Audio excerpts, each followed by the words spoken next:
This whole story takes place over about 3 or 4 days. And the virus attacks the community so quickly that when the violence really comes out of the 1,200 people in this town, and it really starts to grow, and they really start to attack the military starts to pull out.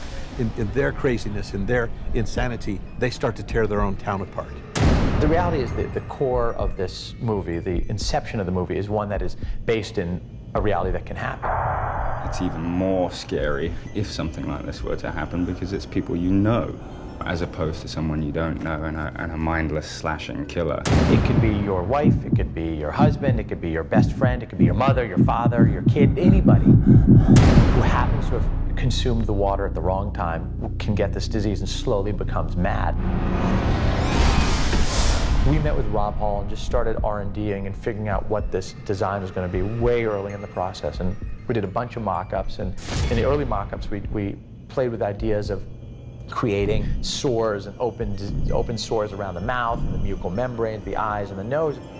As we did it, it kept looking like zombies. Like every time we did it, we manipulated and changed it, but every time that kind of concept of sores around the mouth, around the eyes, around the nose, no matter what we did, no matter how far we tried to push it from zombies, it always looked like a zombie. So then we threw that all away and started again from scratch and decided, well, what if we don't have any open sores, no blood at all, we just play it all under the skin, and that's what we ended up really having success with. We started conceptualizing with what Breck liked and what he didn't like. We literally started with, here's a bunch of research, here's a lot of the real diseases. In the script, it definitely references rabies in terms of the similarities and some of the diseases and how they affect the body. Rabies was in there, but then we didn't want to go too rabies-y because that was a lot of the stuff that we did in quarantine. So there was an interesting idea that the writers had in there about sort of a tetanus sort of look, and this sort of, the body's arcing off the ground and the really tautness of the neck and the muscles and things. And so we thought it would be kind of a neat running theme if we had their necks always be taut and always have the tendons coming up into the face and becoming these blood blisters. And the idea came along at one point with a lot of tests and a lot of ideas we played with and looking at diseases, with the idea that these people are hyper alive, and this came into these very accentuated veins and a lot of like pulsing red color all around them and starting to bleed sort of from inside out. And once we hit on that core idea, then Rob sort of had a field day with it and his group, which have been great. And it really makes a big difference when you see these people. It's hard eating lunch across from them at the lunch table, but it's really made a big difference because it makes it a little unique and definitely very scary. The idea was basically to take it from the opposite of death and to make it too much life, because if they're infected with Trixie and they're infected with this virus and it's surging through their veins and it's popping here and there, it's going to want to come out. It wants to come out the eyes, it wants to come out the ears, it wants to, create these pockets, and that's essentially was the main theme, that it was trying to sort of come out of the skin. And in that, I think we created something pretty unique. And the basis for it was a lot of real diseases. The basis for it was definitely tetanus and rabies and Johnson-Stevens syndrome, and a lot of really unique textbook cases that we found. They've based it on medical conditions. So when you are looking at these people, you're not looking at a creation, a monster. You're looking at somebody who's seriously got a problem. The danger and sort of what's crazy about them is coming from within them. Taking what's familiar and making it very unfamiliar is always an interesting sort of tactic to take. In terms of the prosthetics, we definitely had the neck pieces for all the crazies, like the Hunters and the Hamels. They all had their own custom prosthetics on.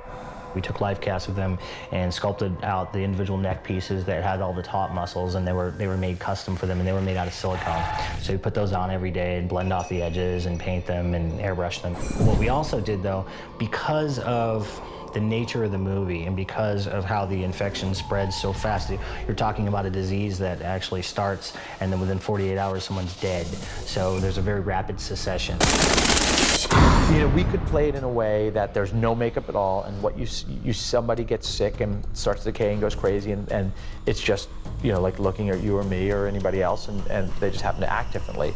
But instead, what we wanted to do was have that be the first phase. We broke down the crazies into 3 different stages. One is when you first start to go crazy and there's no visual sign of it. The second is the beginning of the visual manifestation of it, and then there's a third level where it's really gone to an extreme.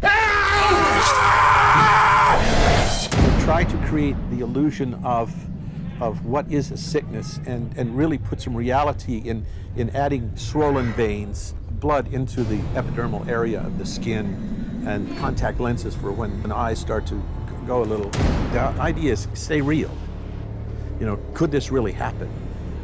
And I think they've been very effective with it. What we wanted to do was make sure that the makeup, all the appliances that we put on were very mobile, and we could, for lack of a better word, mix and match them. So we created a lot of custom pieces for the people, all the infected crazies, but we also kept everything very fluid.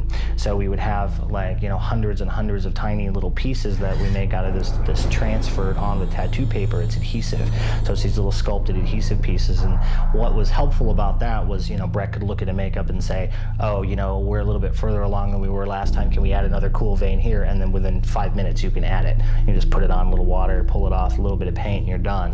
And so by keeping it very fluid like that, allowed myself and the rest of the artists to be able to be very fluid with the makeups and mix and match and add as we go. Makeup's great. Makeup, you see the people when they show up in the full crazy, not the half crazy, not the wandering around seeming a little odd, full crazy. You see them, you walk on the set and you go, oh man, you should see a dermatologist or something, you should get that looked at.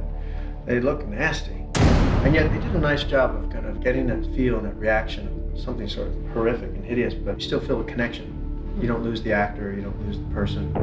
The most important aspect of it was just to come up with something that that hasn't been done to death.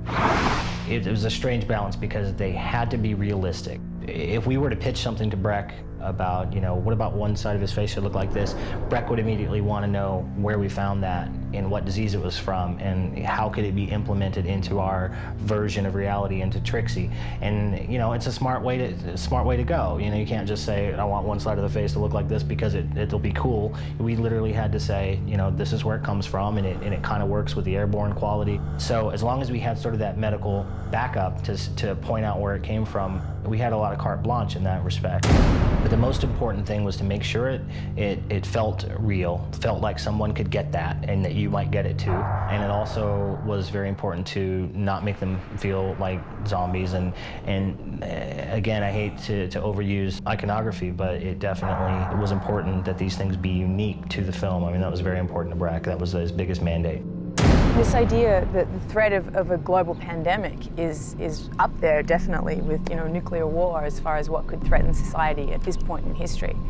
And that certainly plays in the unconscious because this could actually happen. It's real. It's a drama. You know, it's something to really think about because it's not just a crazed entity that is attacking people. This is something that is affecting a species, mankind. It's terrible from a much larger sense. What's happening immediately as we're filming this is the swine flu pandemic, the epidemic is just sort of hitting. And that's something that's really scary. You know, so I was talking to someone who said their dad won't go out of their house because, you know, old and frail and doesn't want to get it. So there's definitely fear of something like that, and it's transmitted so easily. I guess that the flu is starting in Mexico, and there were kids on vacation there from London, and so 12 of them took it back there. So it's scary how quickly this stuff can get transported. So I think it's definitely relevant and scary. I mean, to go all the way back to anthrax, it's that fear of the unknown that I think is most terrifying.